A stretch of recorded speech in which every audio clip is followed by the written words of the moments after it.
우리 지난주에 봤던 생명복제와 유전자 문제에서 다 했는데 여기 끝부분만 잠깐 볼게요. 여기 57페이지 아랫부분 여기 보면 유전자 복제, 생명 복제에 대해서 개체 복제와 배아 복제가 있는데 여기 보시면 이제 기증받은 난자에서 핵을 제거하고 핵을 이식하는 거죠. 이식된 핵 때문에 복제된, 자, 배아가 복제되고요. 거기서 줄기세포 배아가 다시 나오고요. 그 줄기세포를 가지고 여러 가지 이런 데 다 이용할 수 있다는 뜻입니다. 이제 이게 종합적으로 되면 이제 우리가 개체 복제까지 되는데 개체 복제까지는 아직 인간은 가지 않았기 때문에 근데 과학기술이 뭐 여기까지 간다면 그래서 이제 미래에 대한 어떤 디스토피아적인 명화들을 보면 복제인간들이 나오죠. 자, 우리가 이어서 계속 해야 되는군요. 여기는 안 했다는 얘기잖아요. 그쵸? 지난주에 57페이지까지만 가고 58페이지를 보시면 생명 복제를 반대하는 사람들은 생명이 수단화되고 생명의 존엄성이 훼손되는 윤리 문제에 주목한다. 자, 생명 복제에 대해서 찬성하는 측과 반대하는 측을 지금 보고 있죠.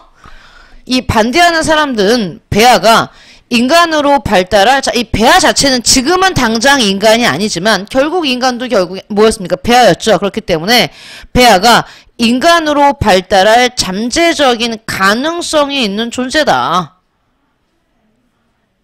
지금 이들의 첫 번째 전제입니다. 그렇기 때문에 사람을 개체 복제하진 않지만 배아를 복제해서 거기서 줄기세포를 추출할 거 아니야. 그러면 줄기세포를 추출하기 위해서 배아를 복제한다는 것은, 자, 첫 번째 조건이 뭐였니?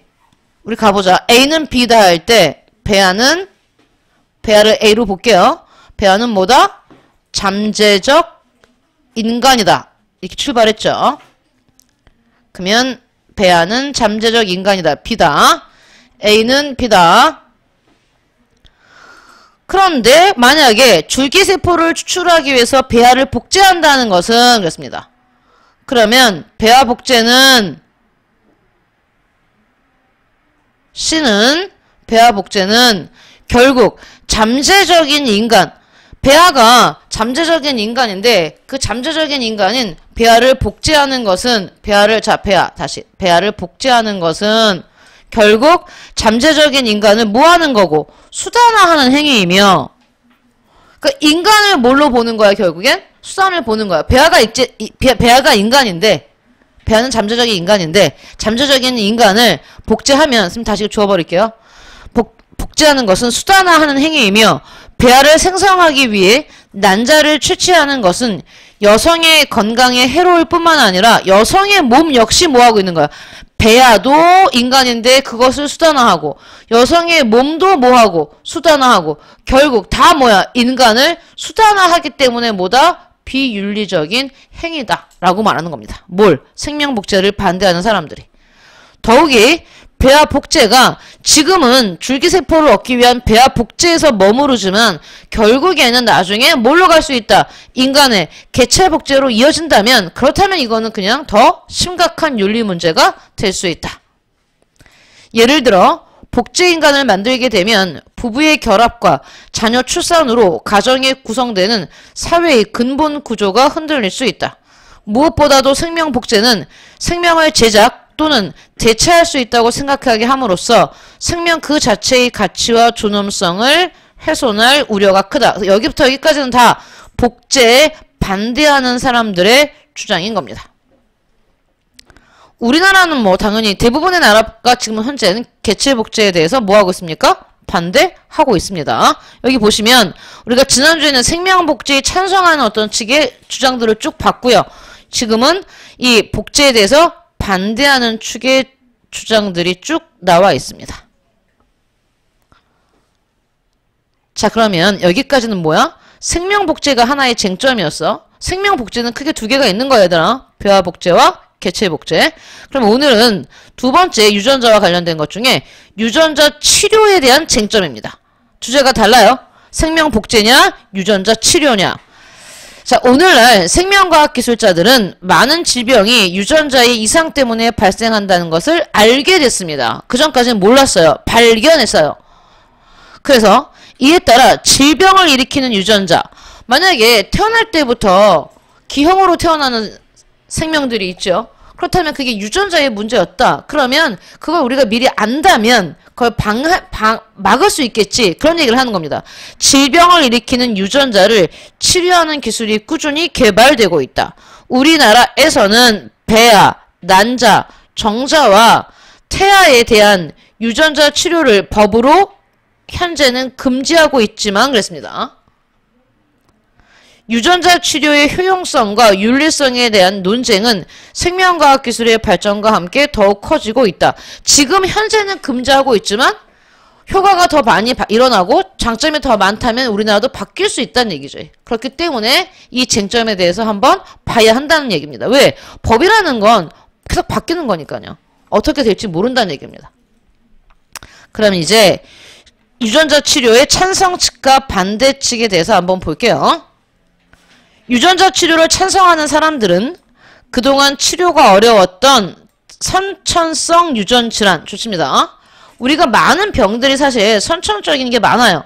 그 다음에 그 집안의 병 내력, 여러분 혹시 무슨 이제 검사 같은 거 볼 때 쭉 체크하는 부분이 있거든요. 가족 중에서 암에 걸린 뭐 그게 위암이냐 뭐냐 이렇게, 그게 유전적인 질환들이 많기 때문에 그렇습니다.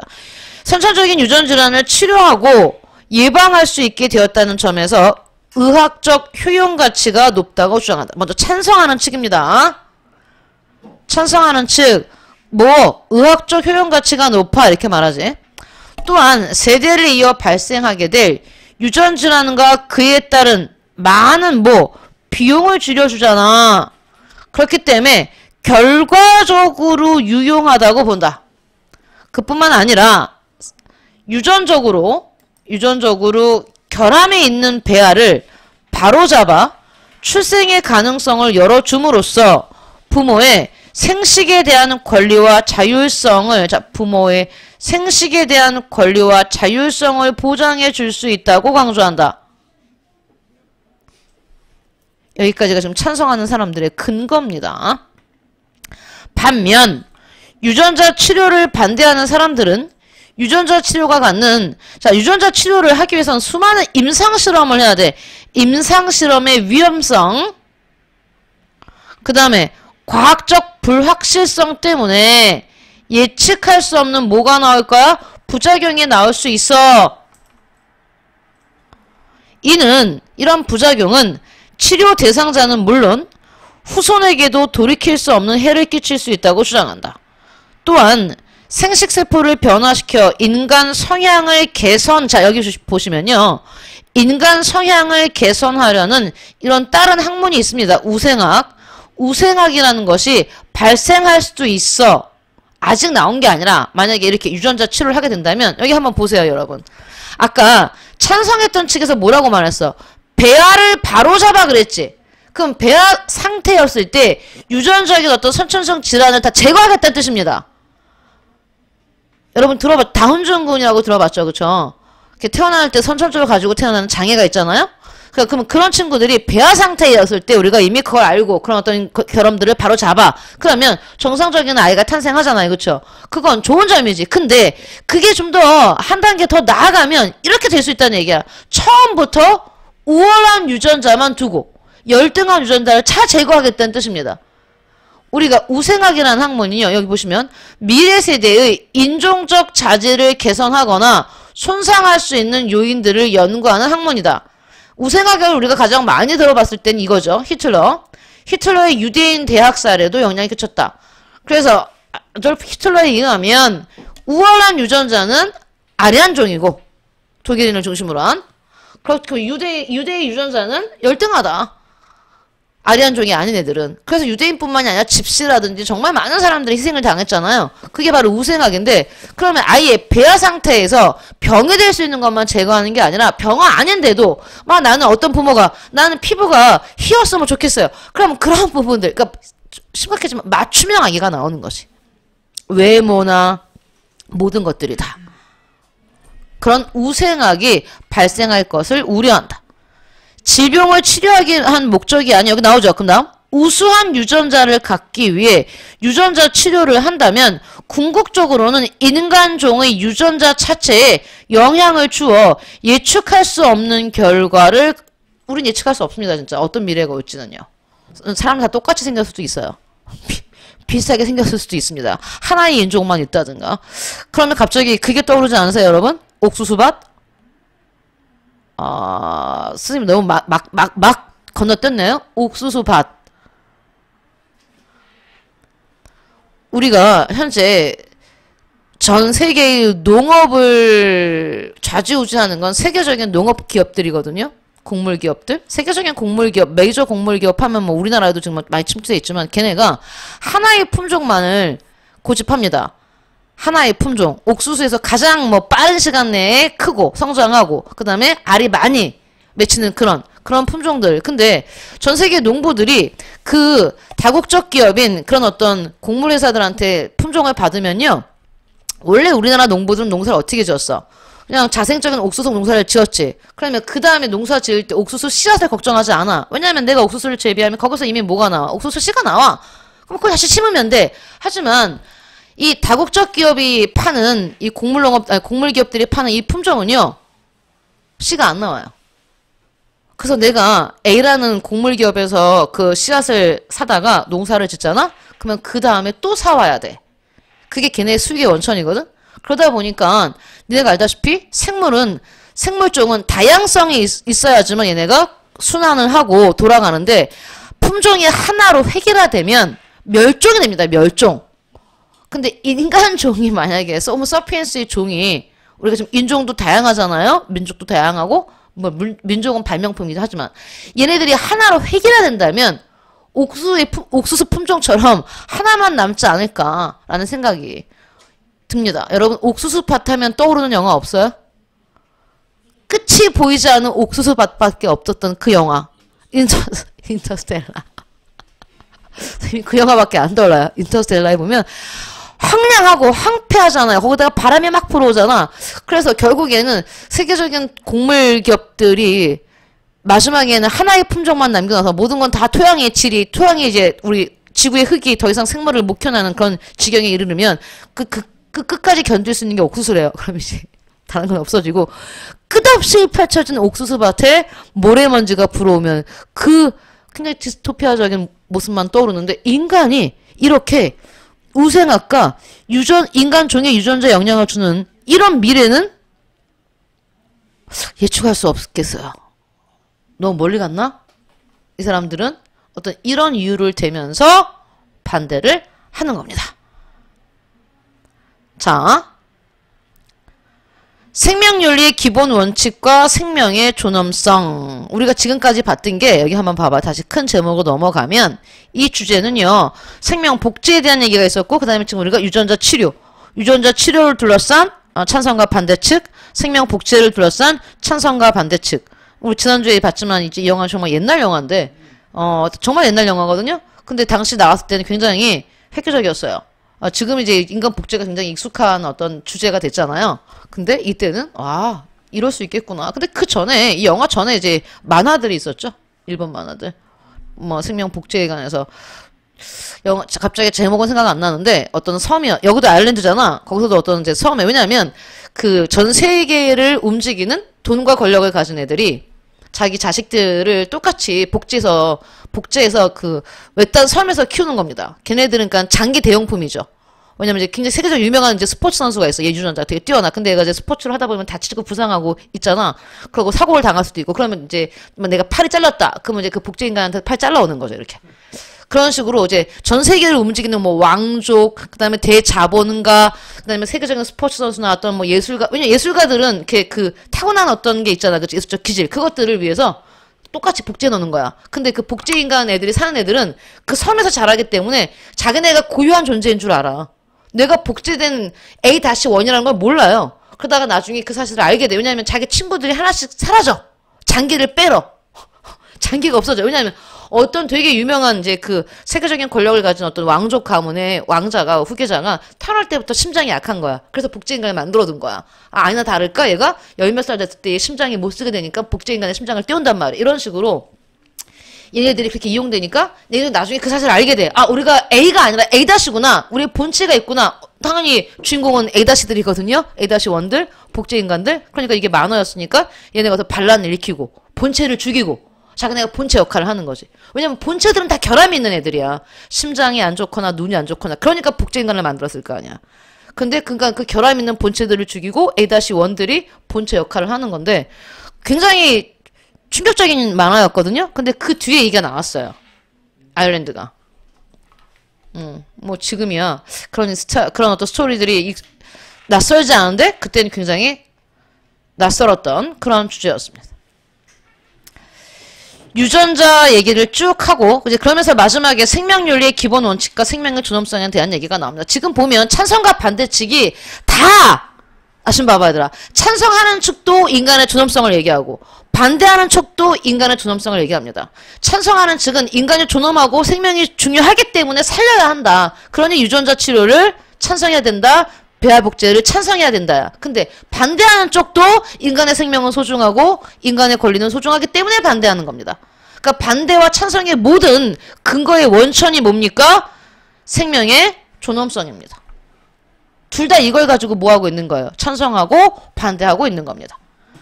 생명과학기술이 발전하면서 이전에는 미처 생각하지 못한 새로운 윤리 문제가 나타나고 있다.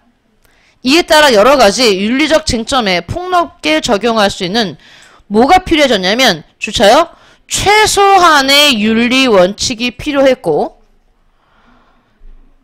학자였던 비첨가 칠드레스는 자율성 존중, 해악 금지, 선행, 정의라는 네 가지 생명 주치입니다. 생명 의료 윤리 원칙을 제시했다. 자율성 존중, 해악 금지, 선행, 정의. 이게 뭐라고요? 생명 의료 윤리에 관한 원칙입니다. 그럼 하나씩 볼게요. 먼저 자율성 존중. 이거 동물 윤리에도 나옵니다. 동물도 뭐니까? 생명이니까. 근데 여기서 이제 인간을 보는 건데 인간의 자율적 의사를 최대한 존중한다. 개인이 원하는 걸 들어주라는 얘기예요. 내가 이 연명치료를 중단할 건지 계속 할 건지에 대한 최대한 존중한다. 그게 자율성 존중이고요. 해악 금지는 신체적 해악이나 정신적 상처를 주어서는 안 된다. 그걸 하기 위해서 선행, 환자나 피험자의 유익을 도모하고 선행을 베풀어야 한다. 정의, 연구 성과나 자원을 공정하게 분배해야 된다. 이 네 가지 원칙을 만들어 놓고 그때그때 이것을 뭐 하라는 얘기입니까? 적용하라는 얘기입니다. 그뿐만 아니라 우리나라는 생명윤리 및 안전에 관한 법률에서 배아, 유전자 등에 대한 연구가 인간의 존엄과 가치를 침해해서는 안 되고 인체에 해를 끼쳐서는 안 된다고 규정하고 있다. 이처럼 우리가 배우는 생명윤리 원칙은 첫 번째, 인간의 존엄성, 자율성, 안전과 복지 등을 고려. 여기 다 들어있습니다, 지금. 자율성, 해악, 선행 여기 인간의 존엄성과 자율성과 안전과 복지가 모두 들어있어요. 복지 등을 고려하여 궁극적으로는 생명의 존엄성을 존중하고 실천하려는 자세를 담고 있다. 뭐가? 생명윤리가 이걸 담고 있다. 이런 얘기입니다. 예전에는 과학기술이 발전하기 전에는 이런 윤리적 쟁점이 없었죠. 새롭게 생기는 쟁점들이죠. 여기 보면 우리나라 유네스코 생명윤리와 인권에 관한 보편 선언이라는 얘기가 나옵니다. 인간의 존엄성과 인권, 이익과 해악, 과학지식, 의료 및 관련 기술들을 적용하고 발전시킬 때 환자와 연구자와 기타 그 영향을 받는 개인들까지 직접적이든 간접적이든 그 모든 사람들의 이득은 최대화하고 그들에게 어떤 가능한 해악이 있다면 그것은 최소화한다라는 원칙으로 가는 거죠. 구체적이진 않지만 아주 기본적인 가이드라인을 제시하는 겁니다. 자신의 결정에 책임을 지고 타인의 자율성을 존중하는 한 결정을 하는 사람의 자율성, 그게 환자든 아니면 가족이든, 하지만 가장 중요한 건 본인이겠죠? 그 본인의 자율성이 존중되어야 된다. 그 다음에 이제 이게 들어있습니다, 여러분. 별표하세요? 미래 세대의 보호. 이게 예전에는 없었던, 근대에는 없었던 조항들입니다, 지금. 왜? 환경이 그만큼 많이 파괴되고 또 가치가 확장되면서 나온 게 바로 미래 세대입니다, 미래 세대. 미래 세대의 유전자 구성에 미칠 영향 등 미래 세대에 대한 생명과학의 영향을 적절히 고려해야 된다. 해서 환경윤리든 생명윤리든 가장 최근에 현대적인 어떤 윤리에는 항상 뭐가 들어간다? 현 세대 말고 다음 세대인 미래 세대까지 얘기가 나옵니다. 우리 앞에서 미래 세대를 언급했던 현대적인 철학자 누구 봤어요? 요나스. 기억나요?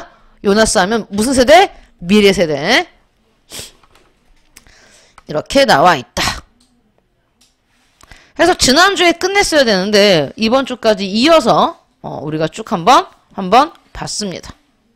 옛날 뉴스가 나왔네요, 여러분 책에는. 한번 볼까요, 이거? 58페이지에 유전자 치료 기술 사례가 있냐? 있죠. 좀 많이 일반화된 게 있죠. 첫 번째 2016년 뉴스인데, 건강관리와 항노화에 관심이 높은 요즘 효과적인 노후 대비책으로 줄기세포 뱅킹이 주목받고 있다. 줄기세포는 인체를 조성하는 모든 종류의 세포를 만들어낼 수 있는 일종의 원시세포로, 얘는 어디에 갖다 넣어도 됩니다. 상처가 아물거나 손상된 뼈 조직이 채워주는 것도 이 세포 역할 때문이다. 그렇다면 줄기세포를 은행에 저장해냈다가, 나의 줄기세포 태어날 때 내 피부가 특히 화상이라든지 여러가지 이렇게 큰 손상이 왔다라면 거기에 대해서 다시 넣을 수도 있고, 면역 강화, 통증 개선, 그런 다음에 이제 가장 눈에 가는 게 이거죠. 여러분 말고 선생님. 미용 목적의 항노화 시술? 주름을 메꿀 수 있다고? 이렇게 바뀌는 거지. 탱탱한 20대의 피부를 갖출 수 있다고? 이렇게.는 물론 난치성 희귀질환의 치료에까지도 적용되고 있다. 물론 이게 대중화되려면 시간이 걸리겠죠? 다음 옆에 2015년 4월 중국은 유전자 가위 기술을 활용해, 가위 말 그대로 잘라낸다고 나왔습니다. 인간 배아 속 빈혈 유전자를 잘라내 정상 유전자로 변환하는 데 성공했다는 사실을 발표했다.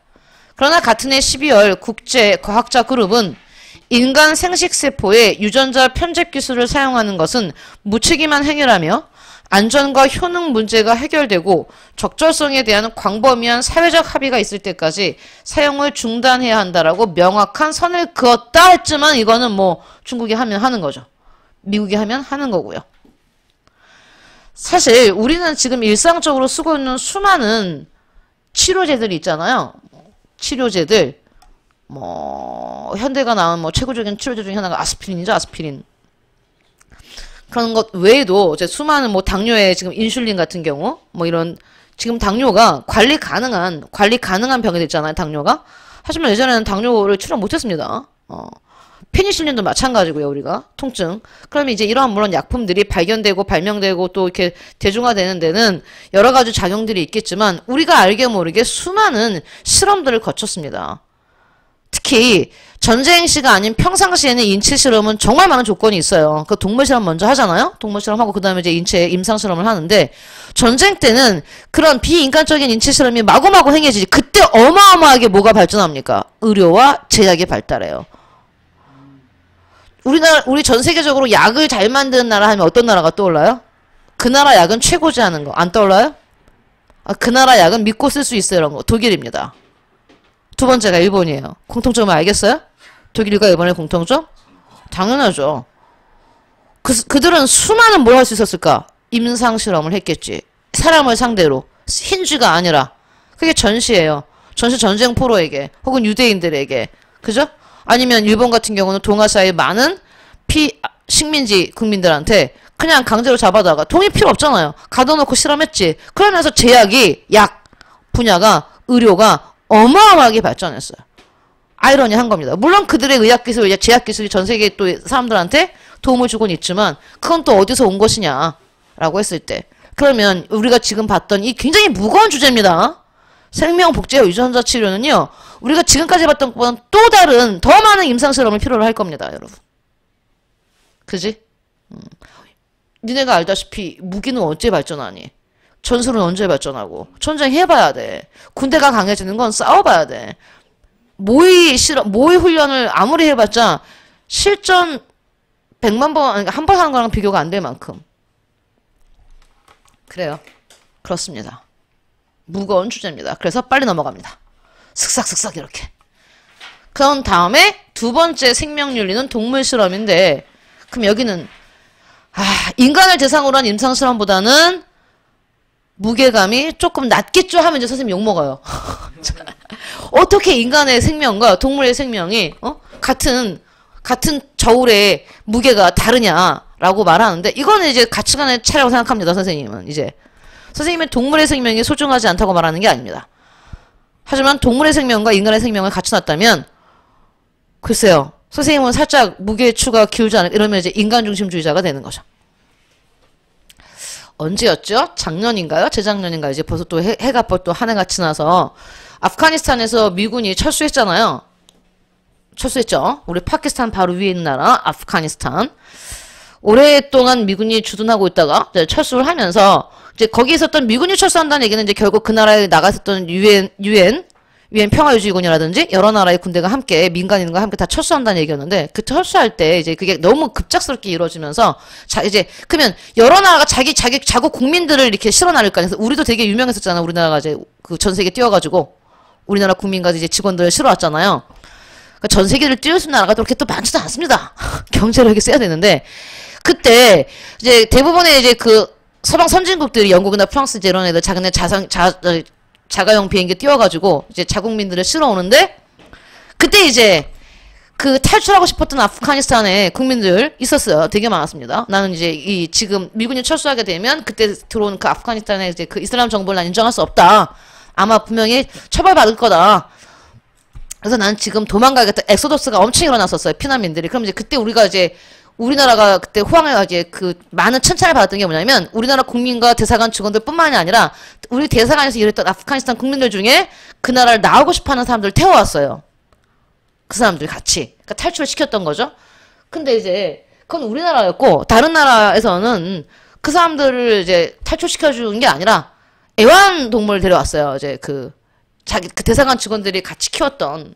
그치. 그러면서 이제 뭐 비판도 있었고, 또 비판에 대한 또 비판이 있었고, 막 댓글들이 그때 엄청나게 논쟁이 있었는데, 이제 이런 거죠. 야, 그 비행기에 그렇게 그 니네 대사관 직원들이나 아니면 그 나라 직원, 그 나라 이제 그 사무소에서 함께 일했던 아프가니스탄 국민들이 있어요. 그 사람들은 탈출하고 싶어 하면 그 사람 가족들을 태워와야지. 그 자리에다가, 개나 고양이를 데려오면 되냐. 이제 그러면 또 거기 되고, 아니 이 개는 그냥 개가 아니라 나의 프렌드고 나의 패밀리다. 그럼 얘를 데려와야지. 이제 이런 어떤 논쟁이 또 한창 또 우리 인터넷상의 댓글에서 뜨거웠던 적이 있었습니다. 자, 여러분도 한번 생각을 해보세요. 자, 애완이라는 또 표현은 반려견, 반려견과 반려묘 있잖아요. 그러면 이 친구들은 그 사람들한테는 가족이에요. 그래서 뭐 프렌드고 가족이고, 그러면 이제 내가 어떤 지역을 탈출하려는 그런 어떤 급박한 시점에 당연히 나의 가족과 프렌드인 그 반려묘와 반려견을 태우는 게 맞냐 틀리냐의 문제는, 거기서 이제 탈출하고 싶어하는 어떤 그 아프가니스탄의 그 동료들, 어제까지 같이 근무했던 그 동료의 가족들, 그들을 태우는 게 맞냐에 대한 얘기들은 가치관의 차이라고 생각합시다. 선생님, 이게 중립적으로 얘기할 수밖에 없네요. 왜? 수업이니까. 그런 어떤 주제들을 담고 있는 뭐가 나옵니까? 동물 실험과 동물 권리입니다. 그것과는 상관없이 잘 나옵니다. 중요하죠. 얘가 저 뒤에 나오는 환경윤리와 함께 생활과 윤리를 아주 어렵게 만드는 그런 단원입니다. 생활과 윤리가 어려운 부분이 없는데 여기가 좀 어려운 부분에 들어가죠. 왜냐하면 동물 실험 자체는 부분적으로 실려있고 사실 환경윤리에서 훨씬 더 자세히 다루는데, 학교들마다 환경윤리에서 할 거를 여기서 먼저 하고 막 가요. 그리고 또 환경윤리에서도 하고. 그래서 어려워지는 부분이죠. 가볼게요. 이게 뭐야? 아, 지식 채널이군요. EBS 지식 채널. 순종인가요? 뇌보다 작은 두개골을 가지고 태어나 30% 이상이 척수신경 손상을 앓는 카발리 킹 찰스 스페니얼. 코가 눌려 숨도 제대로 쉬기 힘들고 머리가 너무 커서 사람의 도움 없이는 새끼를 낳기도 어렵게 된 불독. 팔다리가 제대로 자라지 않는 유전병을 앓게 된 닥스훈트. 인간의 끝없는 욕망으로 개는 지구상에서 가장 다양한 품종을 가진 동물이 되었다. 그리고 가장 많이 버려지는 동물이 되었다. 또 보고 있으면 끔찍하죠? 그저께 선생님이 지나가면서 들은 뉴스 중에 하나가 인도에 그 관광객을 위한 코끼리가 있는데 관광객들이 가면 봤습니까? 네, 이제 너무나 많은 관광객들을 등에 태워서 코끼리의 척추가 내려앉았답니다. 등이 아예 이렇게 내려앉았대요. 너무나 많은 사람들을 태워서 이제 또 그런 걸 또 보면 끔찍하죠. 사실 지금 지구상에 있는 이 수많은 수많은 인간종 말고요. 동물들 보면 대부분이 멸종했고 살아남은 애들은 인간이 애완으로 가축적으로 사육한 애들만 살아남았어요. 그러니까 가장 많은 개체가 뭡니까? 소, 돼지, 양, 그 다음에 한국인이 사랑하는 닭. 그지? 나머지 애들은 정말 많은 애들이 멸종했어요. 가축화되지 않은 애들은 다 멸종했습니다. 그럼 가축화시켰다는 얘기는 누구의 입김이 들어간 거예요? 인간의 의지인 거죠. 역시 여기 나오는 것들도 다 지금 인간의 의지로 이렇게. 여러분 반려견 중에서 우리가 이제 친구한테 받거나 아니면 이제 유기된 애들을 데려오지 않고 직접 펫샵에 가서 사오는 애들 있잖아요. 그럼 이제 가격이 붙잖아요. 뭐 얘는 굉장히 비싼 어떤 개야 이러면 순종이거든요. 근데 순종은 말 그대로 여러분 생각해보세요. 동물의 순종 말고 인간의 순종을 한번 생각해보세요. 어느 시대가 인간의 순종 시대였습니까? 왕조 시대였죠. 우리나라 고려도 보면 어때? 왕족의 순수한 피를 위해서 근치는 기본이었어요. 무조건 오빠랑 결혼하고 여동생이랑 결혼하고 이모랑 결혼하고 삼촌이랑 결혼합니다. 왜 그랬어? 왕족들은 피의 순수성, 혈통의 순수성, 그게 순종이야. 유럽 왕실도 마찬가지야. 유럽 왕실도 남매가 결혼했단 말이야. 그러면 뭐가 많이 나왔습니까? 유전병이 많이 걸렸잖아. 그치? 그래서 애들이 이상하잖아요. 아프고. 마찬가지야, 얘들아. 비싼 개. 야, 우리 개는 혈통이 좋은 개야. 순종이야. 뭐야? 굉장히 힘들어요. 온갖 질병을 달고 있고요. 걔네들은 일찍 죽습니다. 뭐할수록? 비쌀수록. 순종이기 때문에. 피의 혈통을 강조할수록. 그러니까요. 반려동물을 인간의 소유물로 간주하고 욕망 충족의 수단으로 대하는 것이 정당한 행위일까? 당연히 아니지. 자, 보세요. 동물 실험의 윤리적 쟁점. 근데 사실 동물을 학대하는 사람들을 보면요. 같은 사람도 학대합니다. 같은 사람을 학대하지 않고 다른 사람을 타인을 존중할 수 있는 사람들은 동물도 존중해요.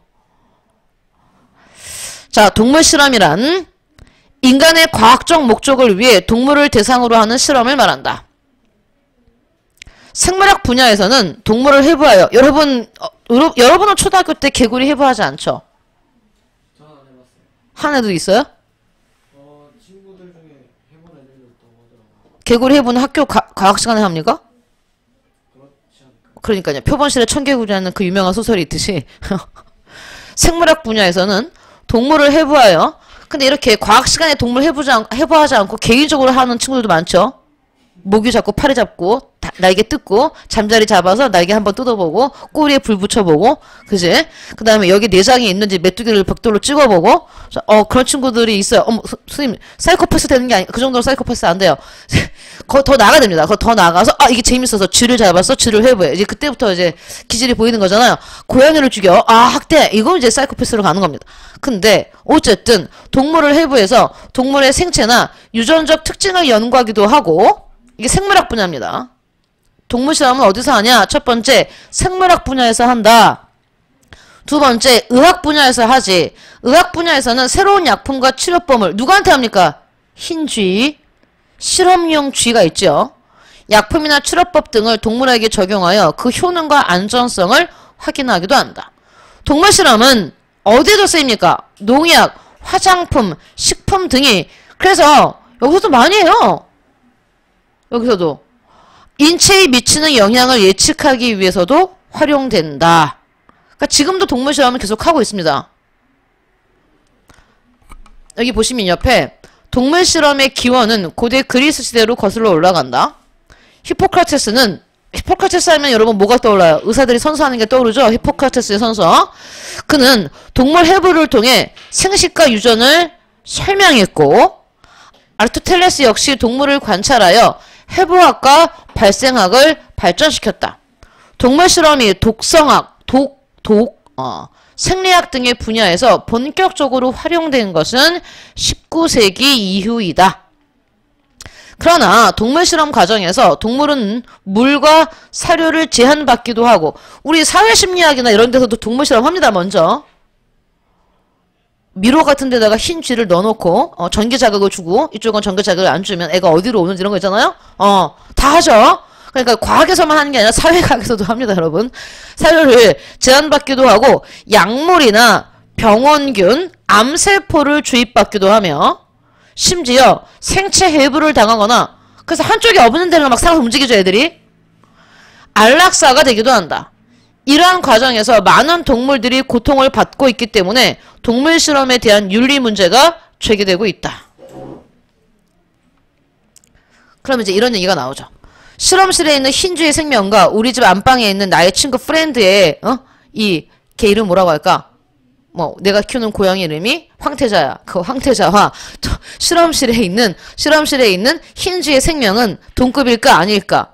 아까 우리가 아프가니스탄을 탈출할 때 그 비행기에 나의 황태자와 아프가니스탄의 국민의 생명의 무게는 같을까? 를 생각해 보세요, 이제. 인간과 동물, 동물과 동물. 우리 집 안방에 있는, 내 방에 있는 황태자와 실험실에 있는 흰쥐는 동물이잖아요. 종류가 틀려요? 자, 다음. 동물 실험에 관한 윤리적 쟁점은 크게 두 가지로 구분할 수 있다. 그중 하나는 동물 실험이 반드시 필요한가이다. 자, 첫 번째 쟁점 네모합니다. 동물 실험이 반드시 필요한가? 이다. 동물 실험을 찬성하는 사람들은 동물 실험이 있었기 때문에 의학이 발전할 수 있다고 주장한다. 그들은 동물 실험이 의약품의 부작용과 위험성을 파악하고 질병의 치료법을 발견하는 데 도움이 된다고 말한다. 또한 동물 실험이 생명 현상의 기본 원리를 이해하기 위해서 반드시 필요하다고 주장한다. 여기까지는 찬성이죠. 또 이렇게 들으면 맞아, 그렇지, 오케이, 수긍이 가죠. 다시 또 반대로 또 우리가 수긍이 갑니다. 그게 쟁점이죠. 동물 실험을 반대하는 사람들은 동물과 인간이 생리적으로 차이가 있기 때문에, 야, 동물과 인간은 달라. 그래서 얘한테 실험한 게 얘한테 똑같이 적용되지 맞죠? 차이가 있기 때문에 동물 실험과 인간을 대상으로 하는 임상시험의 결과는 별개야. 그러니까 동물 실험 자체가 된다 안 된다가 아니라 효과가 별로 없다고 주장하는 겁니다. 동물 실험의 결과가 인간에게 동일하게 나타나지 않는다는 것이다. 또한 인간이 가진 질병 중에 동물과 공유하는 질병은 극소수에 불과하기 때문에, 즉 우리 조류 인플루엔자 같은 거 있잖아요, 그렇죠? 들어봤죠? 그렇게 조류만 걸리는 게 있고, 파충류만 걸리는 게 있고, 포유류만 걸리는 게 있고, 거기다가 또 인간종만 따로 걸리는 게 있고, 이렇게 동물과 인간이 공유하는 질병 자체가 많지 않다. 그래서 결국 하고 싶은 말이 뭔데? 동물 실험은 별 효과가 없다는 얘기입니다. 그러니 굳이 안 해도 된다는 얘기죠. 동물 실험이 동물의 고통과 죽음을 상쇄할 만큼 유용한 부분이 있지만, 굳이 계산을 해보면 실험하는 것에 의한 피해가 더 크다는 얘기입니다. 여기 봐봐요, 화면에. 여러분 없죠? 인간이 가진 질병 3만 가지 가운데, 어마어마하네요. 3만 가지 가운데 동물이 공유하는 질병은 1.16%에 불과하기 때문에 동물 실험의 결과가 인간을 이해하는 데 별 도움이 되지 않는다. 10%도 아니고 1.16%인데 뭘 하냐, 이런 얘기죠. 그리고 동물 실험을 하지 않더라도 이제 나왔어. 과학기술이 발달해서 이게 가능하대요. 인간 세포와 조직을 이용한 실험, 직접 가지고, 아니면 컴퓨터, 시뮬레이션을 통한 연구 등으로 충분히 동물 실험을 뭐 할 수 있다? 대체할 수 있다.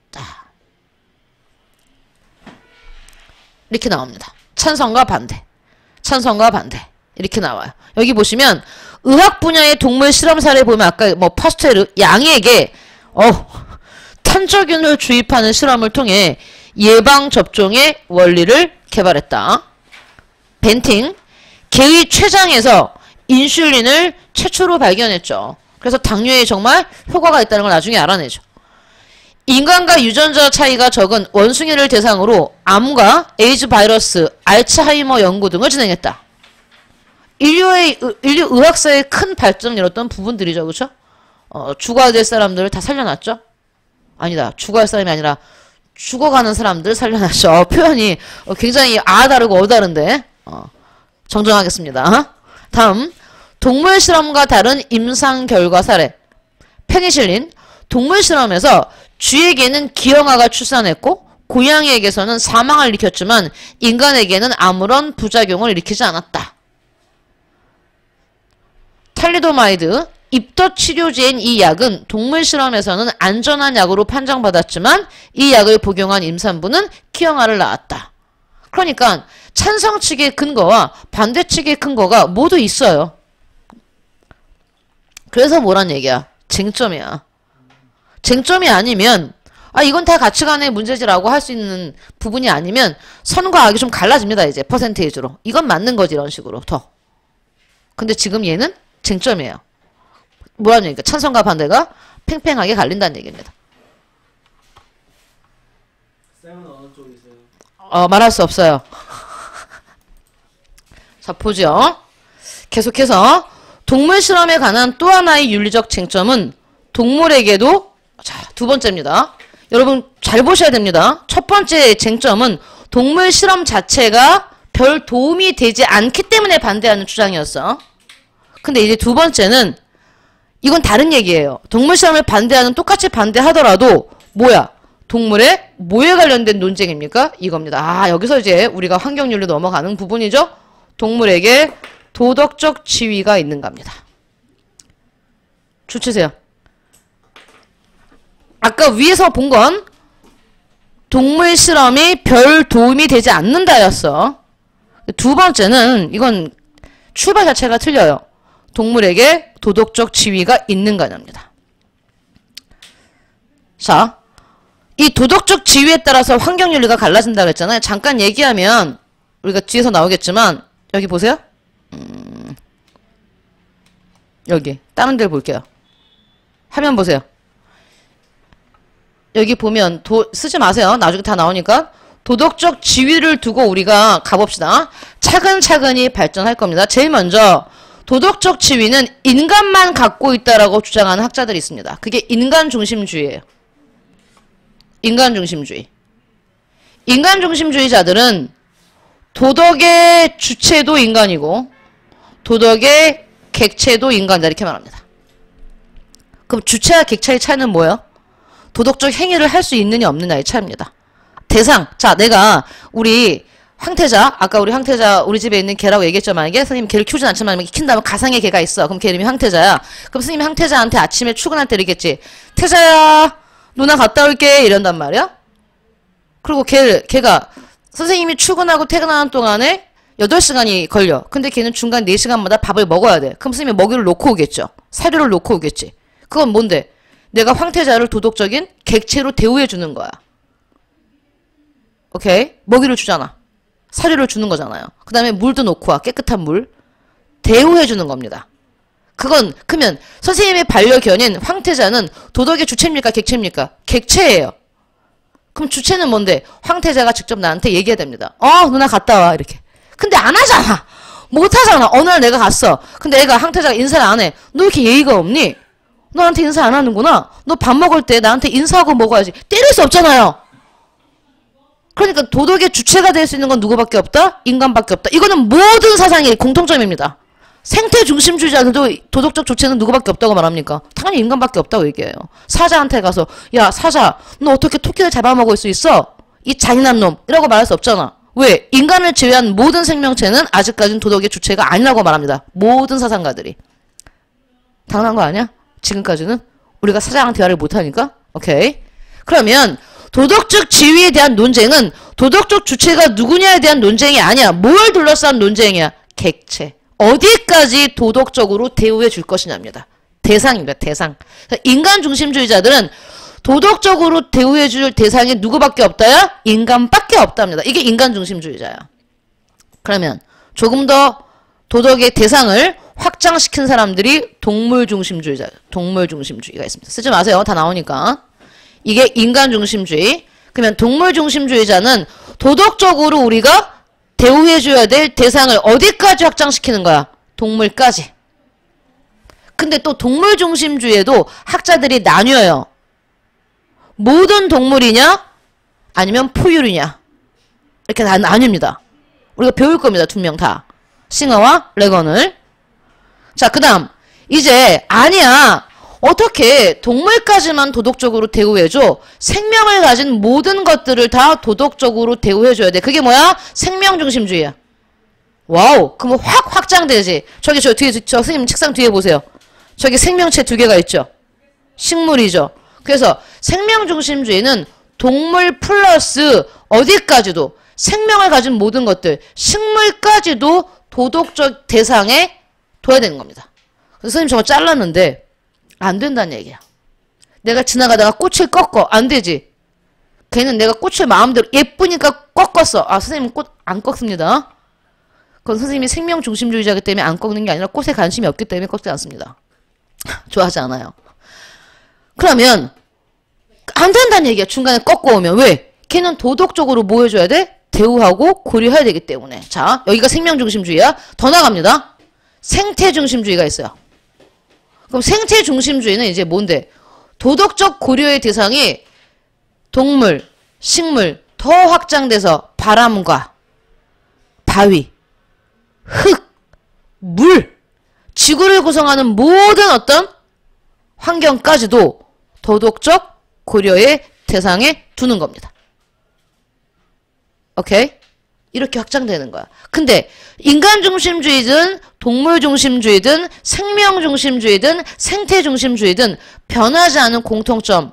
도덕적 주체는 누구밖에 없다? 인간밖에 없다. 여러분 지나가다가 강물한테 얘기할까요? 저기 안양천 보고 야, 너 왜 인사 안 해? 말해! 그거 안 되지! 그러니까 물은 생명의 주체는 아니야. 생명의 뭐야? 아니, 도덕의 객체는 될 수 있다는 뜻입니다. 그래서 우리가 여기를 왜 어렵냐면 이걸 학자를 한 명 한 명씩 다 배울 거고 환경윤리에서 학자들의 주장과 암기하면 안 돼요. 암기갖고는 안 됩니다. 이게 응용되기 때문에. 그래서 환경윤리가 생활과 윤리에서 가장 어려운 파트 중에 하나입니다. 잠깐 쉬었다 할게요. 거의 미쳐가고 있군요. 그래서 이렇게 확장된다는 걸 봤어요. 인간중심주의에서 동물중심주의, 생명중심주의, 생태중심주의. 그러면 사실 이 단원에서는 생명중심주의랑 생태중심주의까지는 안 나와요. 그럼 뭐만 나오겠어? 동물중심주의까지 나오겠지. 여기서 동물에게도 도덕적 지위가 있는가. 여기서 다시 한번 말하지만 써놓으세요. 도덕적 지위에다가는 표현합니다. 도덕적 지위는 이들이 도덕의 주체라는 얘기가 아니라 도덕적 고려의 대상이라는 뜻입니다. 왜냐하면 자꾸 오해합니다. 동물에게 도덕적 지위가 있다고 말하면 동물도 도덕을 지켜야 한다고 생각할 수 있는데 아니야. 여러분이 키우는 반려견과 반려묘한테 인사하라고 강요하면 안 됩니다. 오케이. 도덕적 고려의 대상. 인가이다. 어떤 존재가 도덕적 지위를 갖는다는 것은 우리가 그 존재를 도덕적으로 고려하고 나오죠. 그 존재에게 어떤 봐봐. 동물에게 도덕적 의무를 갖는 게 아니라 인간이 그들에게 도덕적 의무를 갖는다는 겁니다. 다시 한번 좁히세요. 이것도. 도덕적 고려의 대상이란 말이 이 말이야. 인간이 그 존재에게 도덕적 의무를 갖는다. 여기서 도덕적 의무를 갖는 주체는 누굽니까? 인간이죠. 인간이 뭐에게? 동물에게 도덕적 의무를 갖는다라는 것을 의미합니다. 그러면 우리가 아까 봤던 어디까지 도덕적 고려의 대상으로 둘 것인가 해서 이 단원에서는 두 개가 나와요. 인간중심주의랑 동물중심주의까지만 나올 겁니다. 인간중심주의적 관점에서는 동물이 그러면 왜 인간중심주의는 동물을 도덕적 고려의 대상으로 보지 않느냐? 그 이유가 나오죠. 동물이 이성적 사유 능력, 언어 능력, 도구 사용 능력 등에서 인간과 다르기 때문에 도덕적 지위를 갖지 못한다고 여긴다. 별표하세요. 여기 묶으세요. 여러분도 이렇게. 이렇게 여러분도 묶어주세요. 여러분 책은 없죠? 이렇게 묶은 다음에 역시 빼서 필기해 봅시다. 인간과 동물의 차이점을 뭐뭐로 들었어요. 이성, 언어, 도구 이렇게 썼는데 차이점을 근거로 인간과 동물을 다르게 대우한다. 즉 인간까지만 도덕적 고려의 대상으로 두겠다는 얘기입니다.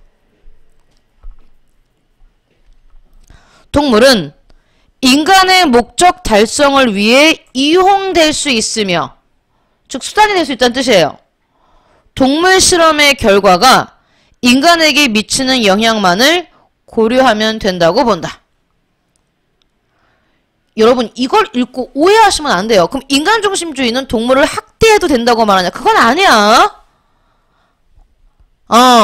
동물을 학대해도 된다는 얘기가 아니라 동물을 인간을 위한 도구로 쓸 수 있다고 얘기하는 겁니다. 물론 인간중심주의도요. 학자들마다 틀려요.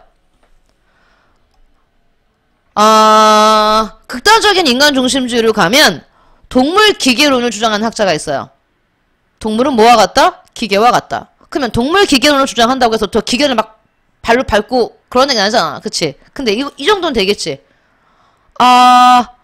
내가 이 시계를 몇 층에서 떨어뜨리면 박살이 날까? 궁금해? 떨어뜨릴 수 있죠. 자유지. 1층에서든 2층에서든. 자, 그러면 동물 기계론이야? 선생님이 오버해볼까요? 고양이가 있어? 몇 층에서 떨어뜨리면 얘가 내장이 완전히 파열될까? 떨어뜨릴 수 있다는 얘기야. 그 학자에 의하면 동물 기계론이니까. 그런 인간중심주의 있는 반면에 그러면 안 된다고 말하는 인간중심주의 있어요. 배울 겁니다. 우리 학자들 다. 선생님 근데요. 네. 도구로 쓰는 거잖아요. 동물을. 그쵸? 그러면 식용 얘기할 거죠. 그게 아니라 네. 칸트 같은 경우는 칸트도 인간중심주의적 학자거든요. 근데 칸트는 얘기했어. 동물을 도덕적으로 고려해서 동물을 보호하는 게 아니라 식물도 마찬가지야. 식물과 동물 생명체를 보호하는 건 인간의 인성을 위해서 보호하라고 그랬어요. 자, 그러면 어떤 친구가 있어? A라는 친구가 지나가는데 기분이 나빠. 근데 옆에 풀밭이 있네? 내가 풀밭을 막 발로 막 지지겼어. 지금 너무 화가 났단 말이야. 친구 때문에. 아니면 불을 질러. 막 태워. 아니 막 식물을 꺾어. 근데 이거 너무 스트레스를 많이 받았어. 지나가는 고양이를 막 발로 차. 안 된다는 거야, 칸트는. 왜? 고양이를 인간과 똑같은 도덕적 고려의 대상으로 봐서 때리지 말라는 얘기가 아니야. 인간이 화가 난다고 고양이를 때리면 인간의 인간성 자체가 뭐야? 나빠지니 인간의 인간성 자체를 보호하기 위해서 뭐라는 얘기야? 동물을 학대하지 말라는 얘기야. 장르를 마음대로 꺾지 말라 그랬어요. 왜냐면 장르를 마음대로 꺾는 인간은 어떻게 돼 나중에? 인간한테도 그럴 수 있다는 뜻이야. 그러니까 같은 인간중심주의지만 칸트 같은 경우는 절대 생명과 동물과 식물의 학대나 훼손과 파해가 안 됩니다. 누굴 위해서? 인간을 위해서. 인간중심주의 맞아요. 근데 또 아닌 사람도 있겠지. 하지만 학자들이 설마 아무리 인간중심주의자지만 야 스트레스를 풀려고 고양이를 칼로 찔러도 돼. 이런 말은 안 할 겁니다. 그건요. 칸트가 아니더라도. 왜? 그거는 누가 봐도 바람직하지 않아 보이는 행위이기 때문에 그렇습니다. 아니 여러분 그 생명이 없는 인형들 있죠. 인형들. 곰인형. 화가 난다고 곰인형의 목을 가위로 막 자르고 그지? 곰인형의 눈을 막 이렇게 송곳으로 막 이렇게 찌르고 있어. 소음 터들. 그럼 우리는 뭐라고 생각했어? 와 좋겠다 이럽니까? 야 저 아이는 되게 인간성 좋아. 안 그러잖아. 쟤 뭐야? 그걸 동영상을 찍어 막 애가. 오늘은 스트레스를 받으니 내 곰인형의 목을 자르겠어요. 잘라. 눈은 불로 지지겠어요. 치죠. 그러면 저거는 생명이 없는 곰인형이고 저거는 그냥 풀이고 저거는 천이고 저건 소민이니까 괜찮아. 이렇게 보는 사람은 없습니다. 그러니까 아까의 질문은 없었던 걸로 하겠습니다. 안 됩니다. 인간중심주의라고 해서 스트레스의 대상으로 동물을 쓴다? 안 돼요. 오케이. 여기서 말하는 건 실험 정도야. 동물 실험. 동물은 인간의 목적 달성을 위해 이용될 수 있으며 동물 실험의 결과가 인간에게 미친 영향만 고려하기 때문에 그 동물 실험을 해서 인간에게 도움이 된다면 할 수 있다야. 또 왜 하면 안 돼? 그러면 동물은 그냥 다 실험해본다. 아니야 그것도. 인간에게 도움이 된다면 실험할 수 있다야. 그러면 이러한 인간중심주의적 관점을 비판하면서 등장한 네모입니다. 뭘 배우겠다는 얘기입니까? 오늘 동물중심주의 관점을 보겠다는 얘기입니다. 동물중심주의 관점. 동물중심주의 관점에서는 동물도 뭘 갖는다고? 도덕적 고려의 대상, 도덕적 지위를 갖는 생명체로 존중할 것을 강조한다. 계속 가볼게요. 동물의 도덕적 지위를 인정하여 동물이 어떤 다른 목적을 위해 희생되거나 고통을 받아서는 안 된다고 본다. 또한 인간과 동물의 차이를 근거로 차별을 여기에 인간과 동물은 당연히 다르죠. 차이와 차별은 달라요. 여러분 여성과 남성은 차이가 있죠. 하지만 차이를 차별로 가면 안 되는 거야. 마찬가지로 이렇게 주장하는 겁니다. 인간과 동물은 분명히 차이가 있어. 하지만 그 차이 때문에 그 차이가 차별의 근거가 되면 안 돼. 이렇게 말하는 겁니다. 인간은 두 발로 직립보행을 하는데 걔는 네 발로 걸어. 차이지. 하지만 그 차이 때문에 네 발로 걷는다는 이유 때문에 걔를 차별해서는 안 돼. 이렇게 말하는 겁니다. 차별에 정당화해서는 안 된다고 주장한다. 동물이 인간의 특성을 갖지 못하기 때문에 차별해도 된다면 이제 이렇게 비유합니다. 이제부터. 야 만약에 동물과 인간이 다르니까 동물을 실험한다면 생각해봐. 일반 성인보다 합리적 사고력이나 판단력이 부족한 어린아이. 당연하죠. 저기 막 태어난 3개월 된 아이한테 너 이렇게 버릇없게 누워있니? 이러면 안 되죠. 엄마가 나가는데 애가 누워있구나. 너 왜 직립보행 안 해? 너 왜 네 발로 기어? 너 개야? 이러지 않잖아요. 그러니까 만약에 동물을 차별한다면 그렇게 어린아이나 지적 장애인을 차별하는 것도 뭐가 될 수 있대? 총당화 될 수 있다. 그래 너 여기까지 수긍했어? 삶 다 수긍하지. 그럼 네 발로 걷는 어린아이를 차별하지 않아. 그래? 거기까지 수긍했어? 오케이. 그러면 이제 말합니다. 네 발로 걷는 다른 동물도 차별해서는 안 돼. 이렇게 말하는 겁니다. 그럼 여기서 여기로 건너갈 때 우리가 뭐 합니까? 막 고개를 끄덕이고 수긍하다가 딱 멈추죠. 아니 거기까지는 하고 갈 수도 있고 오케이 하고 넘어갈 수도 있는 겁니다. 이처럼 동물 실험과 관련된 쟁점에서는 여러 가지 의견이 있지만 중요한 것은 동물 실험이 윤리적으로 정당한가 정당하지 않은가이다. 우리는 불필요한 동물 실험을 대체할 방안이 있는지 최대한 강구해 보아야 하며 동물의 생명을 존중하기 위해 노력해야 된다. 여기 한번 보세요.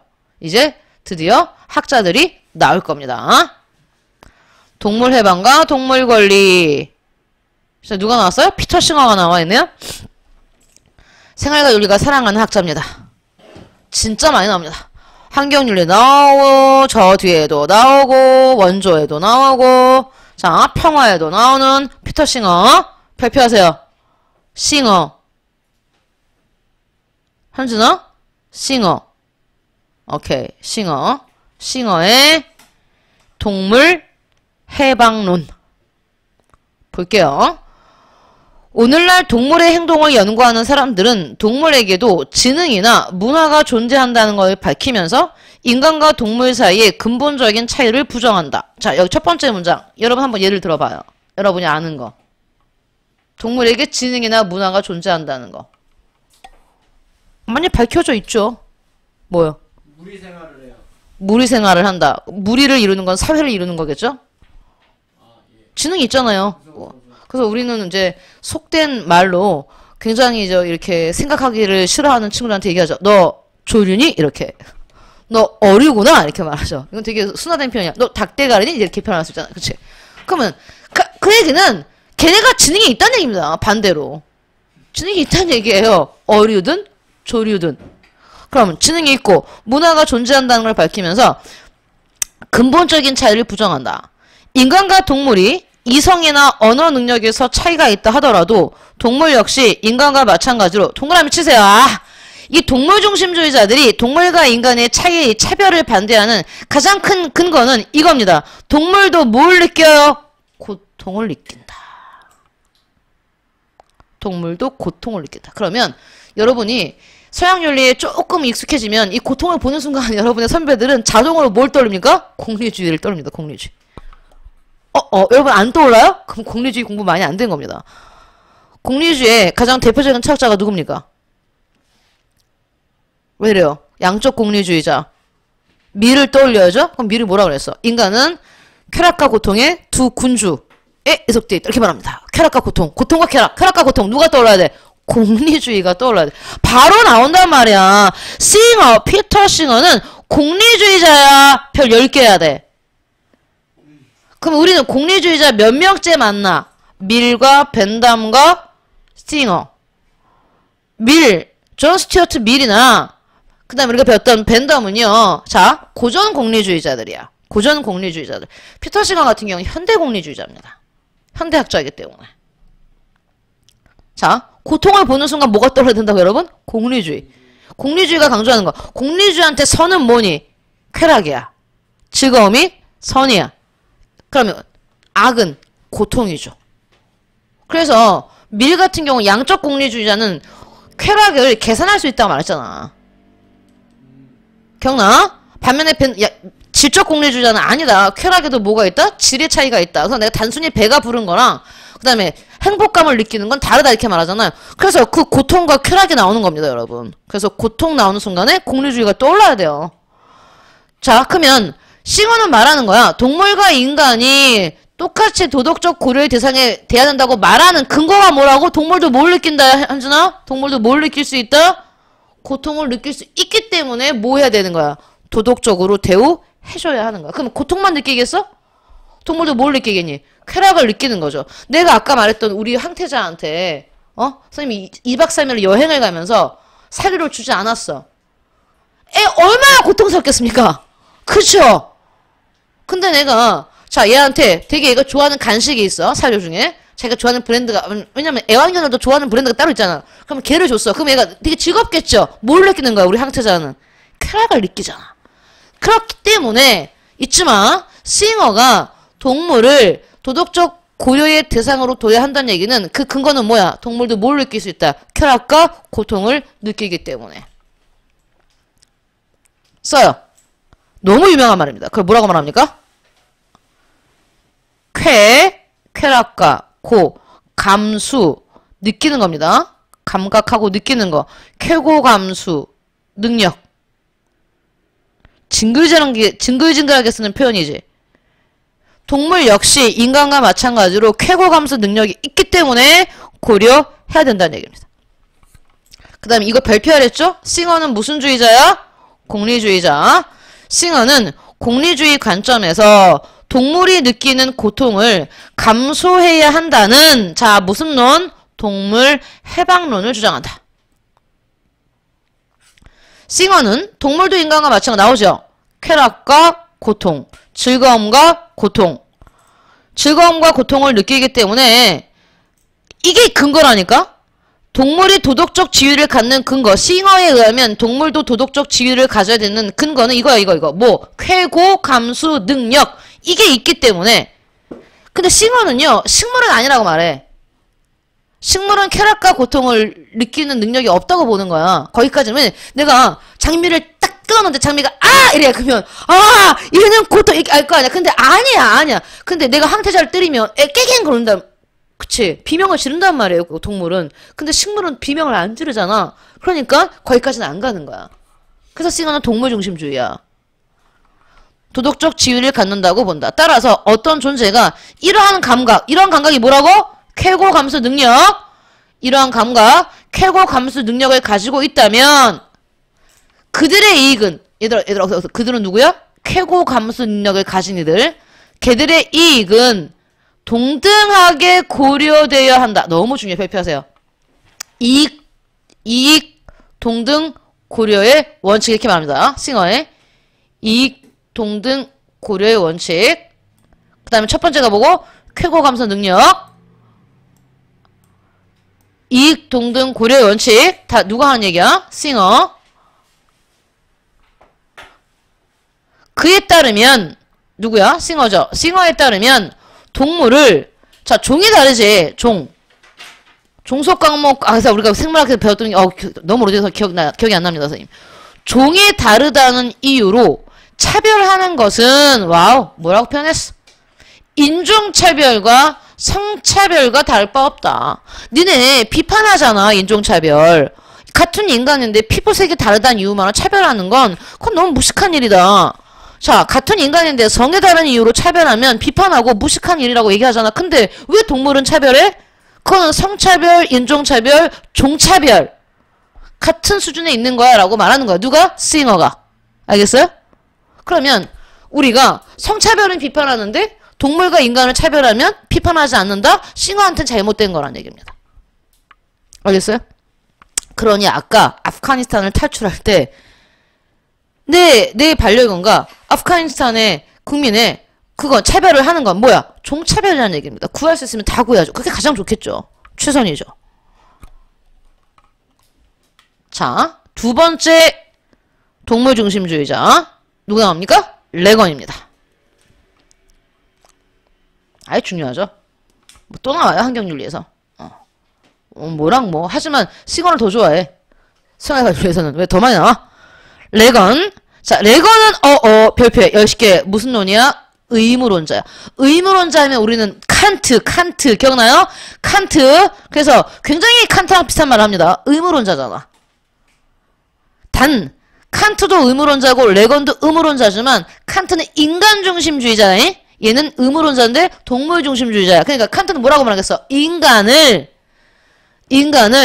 목적임과 동시에 수단으로 생각해야 되고 수단임과 동시에 목적인데 얘는 뭐래? 동물을 그렇게 말해. 동물을 갖다 대는 거야.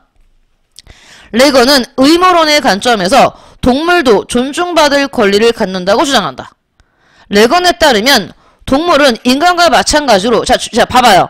싱어가 동물을 대우해야 한다고 말하는 근거와 레건이 동물을 대우해야 한다고 말하는 근거는 다릅니다. 레건이 훨씬 더 복잡해요.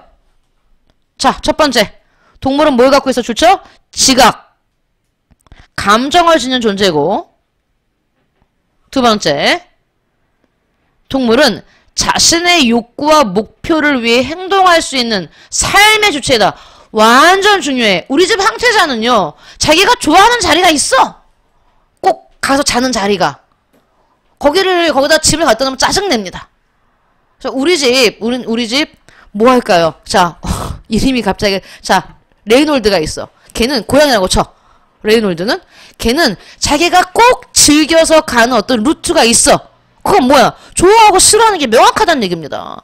내가 지금 내 욕구, 나 지금 배가 고파. 울어. 밥을 달라 이거야. 지금 내가 화장실에 가겠는데 화장실 문이 닫혀 있어? 그럼 화장실 앞에서 막 긁어요. 화장실 문 열라고. 뭡니까? 욕구와 목표를 위해 행동할 수 있는 자기의 삶의 뭐야? 주체야. 누가? 동물은. 잊지 마. 그렇기 때문에 삶의 주체로서 동물은 그 자체로 존중받을 별 10개 할까? 내재적 가치 내모아세요. 내재적 가치. 이게 무슨 말이에요, 선생님? 계속 같은 말을 반복하는 거야. 내재적 가치를 지녔다는 얘기는 뭔데? 도덕적 고려의 대상이라는 얘기야. 도덕적으로 대우받을 수 있는 상태라는 뜻이야. 이렇게 말이야. 이렇게. 어려운 말 써. 내재적 가치를 지닌다. 뭐라고? 도덕적 고려의 대상이다. 바꿔놔야 합니다. 항상 문제가 어려워지는 건 도덕적 고려의 대상이다. 거기 뭐라고 표현한다고요? 내재적 가치를 지녔다. 이렇게 말하는 겁니다. 그러면 이제 드디어 칸트가 말한 의무론이 나옵니다. 내재적 가치를 지녔기 때문에 여기 봐. 다른 것을 위한 수단이 되어서는 안 돼.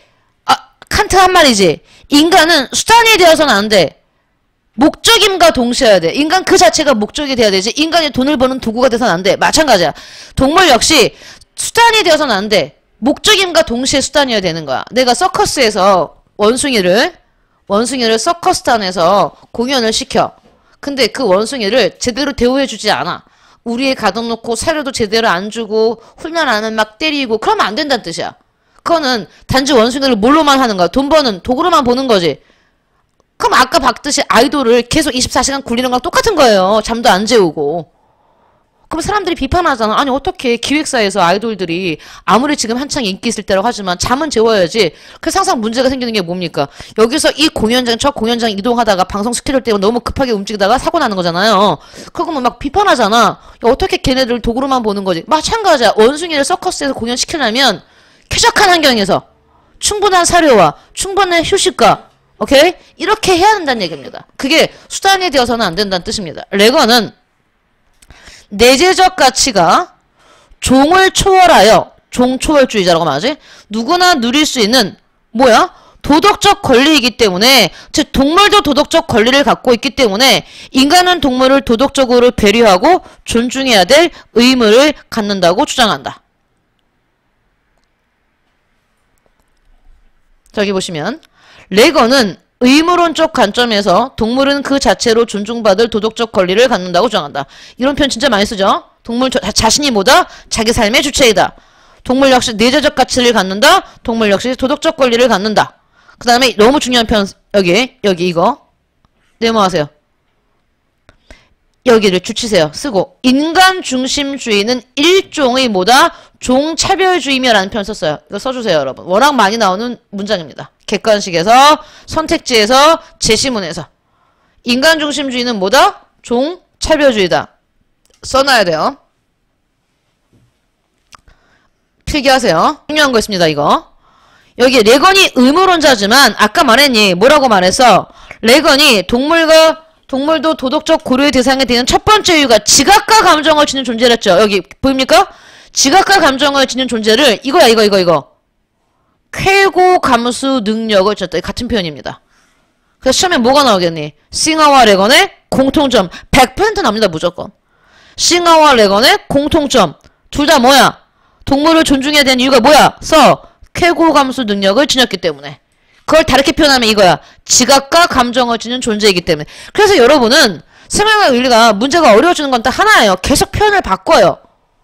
표현을 바꾼다고. 하나의 표현만 쓰지 않아. 그러니까 이 표현이 저 표현이란 걸 아셔야 됩니다. 근데 우리 친구는 이것만 이렇게 외웠어. 선생님 레건은 지각과 감정을 지닌 존재예요. 근데 문제를 푸는데 선택지 레건 쾌고 감수 능력. 선생님 쾌고 감수 능력은 싱어잖아요. 이러면 바보란 얘기야. 쾌락과 고통을 느끼는 존재란 말은 다른 말로 지각과 감정을 지닌 존재란 뜻이야. 이게 같은 말인 걸 알아야 돼. 알겠어요? 그래야 안 틀려요. 안 그러면 아까처럼 그런 말을 합니다. 아니 쾌고 감수 능력은 싱어의 주장인데 왜 레건도 이런 말을 하죠? 공통점이야. 됐어요? 그러면 누가 조금 더 까다롭습니까? 레건이 좀 더 까다롭죠. 레건은 지각과 감정만 갖고는 안 돼. 삶의 주체이고 내재적 가치를 지니고 하나 더 있어요. 여기는 안 나왔지만 우리가 다시 이거 책 한번 잠깐 보고 더 자세히 할 거기 때문에 끝까지 볼게요. 책은 동물의 도덕적 지위와 권리에 대한 논의는 도덕적 고려의 범위를 동물에게까지 확대함으로써 그럼 이런 동물 중심주의는 어떤 의의를 갖고 있을까? 인간의 무분별한 동물 실험. 그 다음에 사실 동물 실험도 동물 실험이지만요. 우리 생활에 더 밀접한 건 이거지요. 공장식 동물 사육. 그지? 고기를 위한 소, 고기소. 그 다음에 고기를 위한 돼지. 뭐 또 우리가 사랑하는 닭. 이런 애들. 인간의 소비가 그만큼 늘면서, 수요가 늘면서, 인간 자체가 워낙 늘었죠. 인구가. 어마어마하잖아요. 지구의 인구가. 그럼 인구가 늘면 그 인류를 먹여 살리기 위한 식량으로서의 가축도 당연히 소비가 늘겠죠. 수요가 늘겠죠. 그러다 보니 얘네들은 어떻습니까? 계속 고기만을 생산하기 위해서 공장에다 가둬놓고 키우는 거잖아.